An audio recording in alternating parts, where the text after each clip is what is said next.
हाय बच्चों। तो सभी को गुड इवनिंग। और आज आपके लिए मैं एक ऐसा टॉपिक लेके आया हूँ जो 6, 7, 8 एंड 9 के लिए बहुत ही इम्पोर्टेंट टॉपिक है। मेंस्ट्रुएशन। मेंस्ट्रुएशन क्या होता है? मेंस्ट्रुएशन का मतलब होता है क्षेत्रविधि, क्षेत्र की माप। क्षेत्र की माप जिसमें आपका किसी लैंड का एरिया हो सकता है, किसी प्लॉट का एरिया हो सकता है, किसी प्लॉट का पेरीमीटर हो सकता है, किसी खेत का पेरीमीटर हो सकता है, किसी ट्रेंगुलर पार्क का हो सकता है, किसी बॉक्स का सरफेस एरिया हो सकता है, किसी बॉक्स का वॉल्यूम हो सकता है, कमरे का वॉल्यूम हो सकता है। ये सभी डायमेंशन जो होती हैं, ये सभी मेजरमेंट्स जो होती हैं, ये मेंस्ट्रुएशन के अंतर्गत आते हैं। ठीक है, तो लेट्स स्टार्ट मेंस्ट्रुएशन। ओके, तो मेंस्ट्रुएशन में दो तरीके के फिगर आते हैं, 2D एंड 3D फिगर। तो 2D फिगर में कौन से होते हैं और 3D फिगर कौन से होते हैं, पहले ये क्लियर करते हैं। तो आपने देखा होगा बेटा, एक ऐसे कुछ फिगर जो केवल सरफेस पर जगह घेरते हैं। ठीक है, ऐसे फिगर जो केवल सरफेस पर जगह घेरते हैं, जिसमें केवल 2 डायमेंशंस होते हैं, उनको 2D फिगर बोलते हैं। कुछ ऐसे फिगर होते हैं जो जमीन में तो जगह घेरते हैं, उसके अलावा वो हवा में भी जगह घेरते हैं। ठीक है, तो उन्हें बोलते हैं 3 डायमेंशनल फिगर।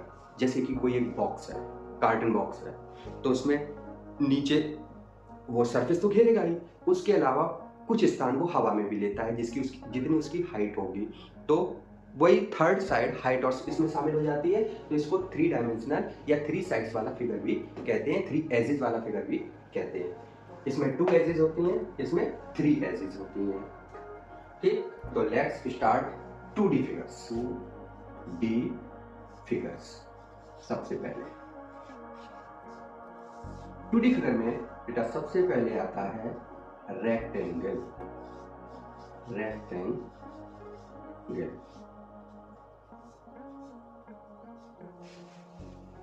ठीक है, तो रेक्टेंगल की सबसे पहले हम डेफिनेशन देखते हैं, क्योंकि हम डेफिनेशन भी साथ में लेके चलेंगे, आपको क्लियर होता जाए। तो रेक्टेंगल सबसे पहले बना लेते हैं।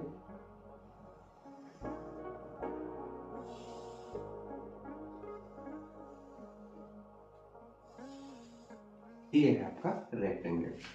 इसमें जो लंबी साइड होती है इसको लेंथ बोलते हैं, जो इस साइड से थोड़ी कम इसकी एडजेसेंट साइड होती है उसे हम इसकी ब्रीथ बोलते हैं, लंबाई और चौड़ाई। और जो रेक्टेंगल की खासियत होती है कि इसका ईच एंगल 90 डिग्री का होता है, ईच एंगल राइट एंगल होता है। तो रेक्टेंगल का सबसे पहले हम निकालेंगे पेरीमीटर। नो, पहले definition, a quadrilateral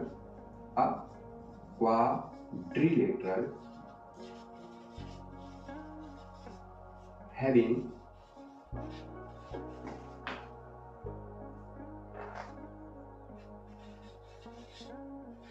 equal opposite sides.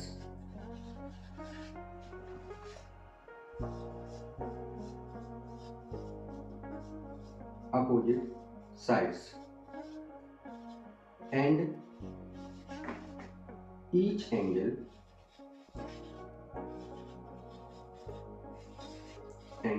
90 degree.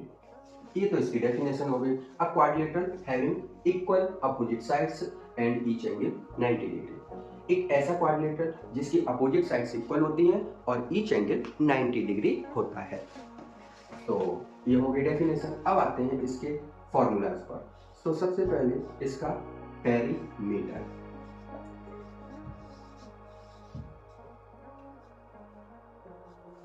What is the perimeter? Perimeter क्या होता है? पेरीमीटर होता है किसी भी फिगर की boundary. Are you understand? Boundary, यहां से लेके यहां तक अगर हम घूमें तो कितना चलना पड़ेगा, तो इसकी ऑल साइड्स को हम प्लस कर देते हैं। तो बेटा इसका फॉर्मूला कैसे बनाते हैं, देखना, एल प्लस की हो गई, ब्रीथ प्लस की ब्रीथ हो गई, फिर से ये एल है तो इसको फिर से एल प्लस कर दिया, फिर से ये ब्रीथ है तो फिर से इस ब्रीथ को प्लस कर दिया। तो बेटा कितनी एल हो गई? 2L हो गई। कितनी ब्रीथ हो गई? 2 ब्रीथ हो गई। 2 को कॉमन ले लिया तो बन गया L प्लस बी। तो पेरीमीटर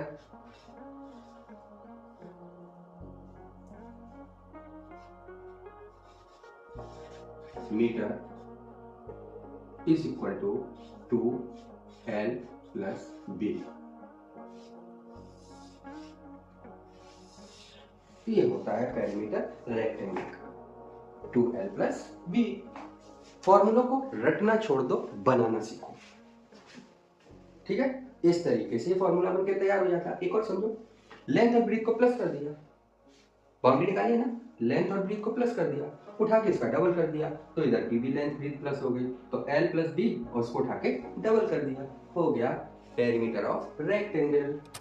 ओके, चलते हैं अब इसके एरिया को समझते हैं, एरिया कैसे निकालते हैं। तो यही आ बी एरिया। अब बेटा एरिया क्या होता है? एरिया का मतलब है ये जो चार साइड वाला फिगर है जिसकी आमने सामने की साइड्स यानी अपोजिट साइड्स इक्वल हैं, तो ये कितनी जगह को कवर किए हुए हैं। तो इसका कवर्ड एरिया निकालने के लिए इसकी लेंथ और ब्रीथ को मल्टीप्लाई कर दिया जाता है। तो एरिया का फॉर्मूला हो जाएगा area is equal to L into B. Point to be noted.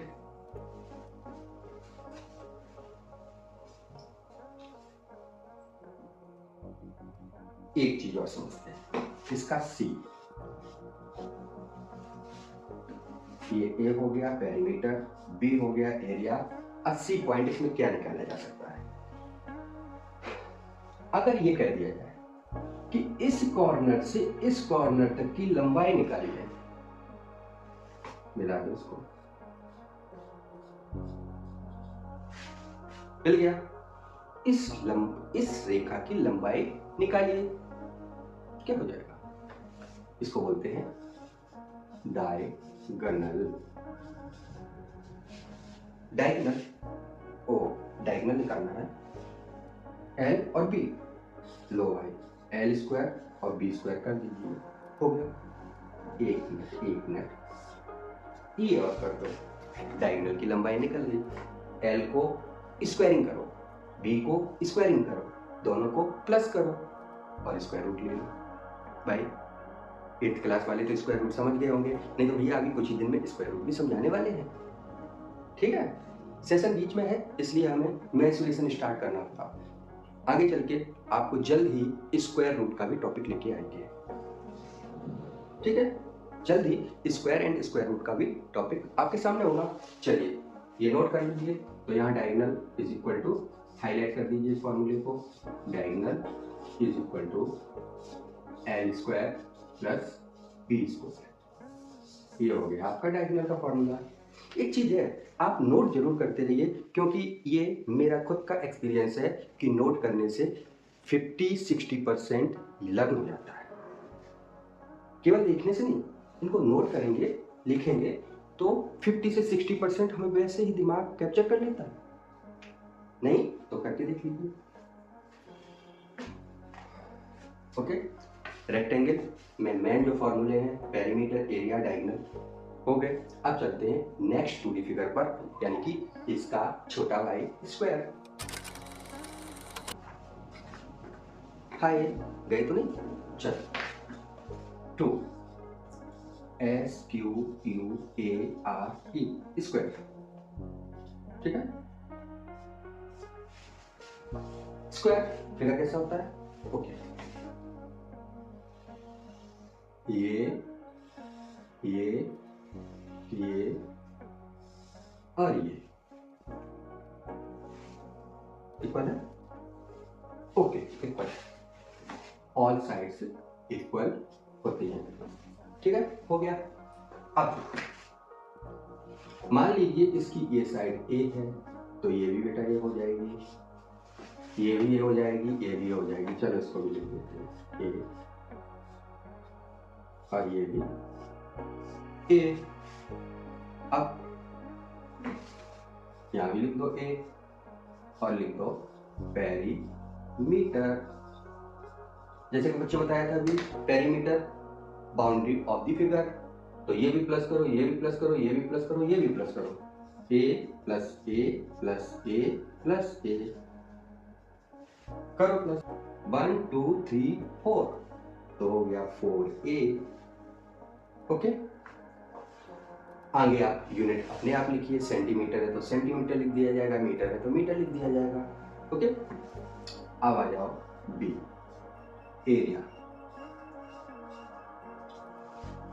उस वाले फिगर में हमने क्या किया था, लेंथ ब्रीथ का मल्टीप्लाई किया था, तो भैया यहाँ लेंथ भी ए है, ब्रीथ भी ए है, तो हो जाएगा a इंटू ए, यानी कि a का a से इंटू करेंगे, मल्टीप्लाई करेंगे, तो a पर मुकुट लगा दीजिए, यानी कि स्क्वायर। ठीक है, तो इसका ये मुकुट लगा दिया हमने, तो इसका एरिया हो जाएगा a स्क्वायर, या फिर इसको आप याद कर सकते हैं साइड स्क्वायर। ठीक है, या फिर आप इसको ये लिख सकते हैं a स्क्वायर या फिर साइड स्क्वायर। ओके, अब इसके डायगोनल, इसके इस कोने से इस कोने तक की लंबाई, लेंथ, तो सी इसका डायगोनल, DIAGONAL, डायगोनल। क्या होगा भाई इसका डायगोनल, तो इसका डायगोनल होगा, पहले तो स्क्वायर रूट लगा दो, a स्क्वायर हो गया a स्क्वायर, a स्क्वायर हो गया a स्क्वायर, बेटा अंडर रूट a स्क्वायर हो गया 2a स्क्वायर। ठीक है, a स्क्वायर का लेंगे स्क्वायर रूट a स्क्वायर का a आ जाएगा, कोई ज्यादा बड़ा नहीं आएगा, तो ये हो गया a, और बच गया रूट टू से कहिए भैया तुम अंदर ही रहो, हम तो बाहर निकल आए क्योंकि हमारे पास राजा का मुकुट था, है ना। ठीक है, तो ये डायगोनल हो गया। ठीक, पॉइंट टू बी नोटेड। अब चलते हैं नेक्स्ट फिगर पे, क्या, ट्रायंगल।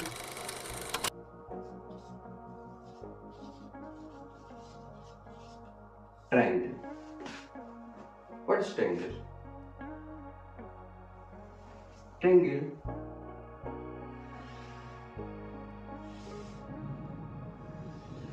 भैया कोई तोक नहीं होती है, ये होता है ट्रायंगल।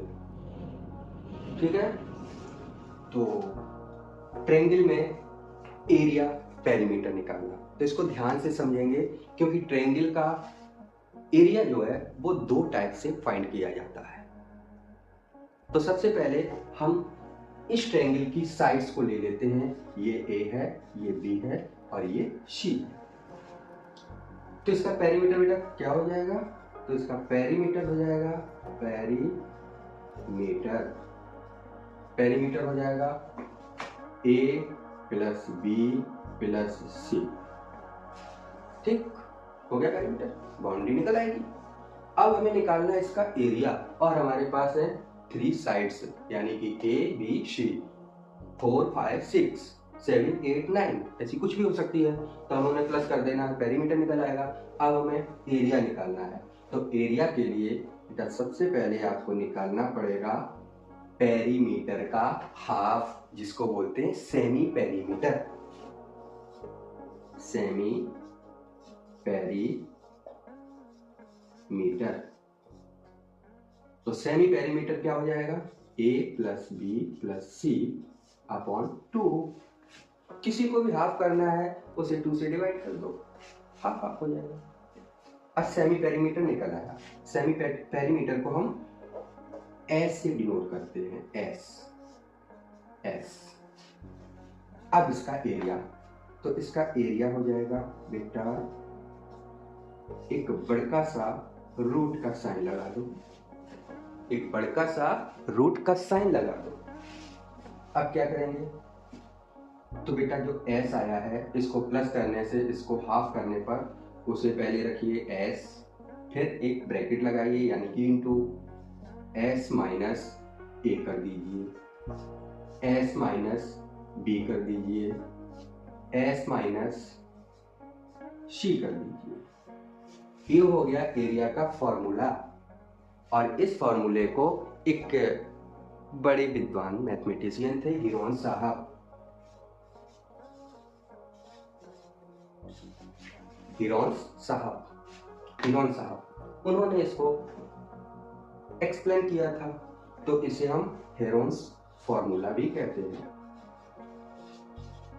याद रखिए, हिरोन्स फॉर्मूला नाइन्थ क्लास का इंपॉर्टेंट चैप्टर है हिरोन्स फॉर्मूला।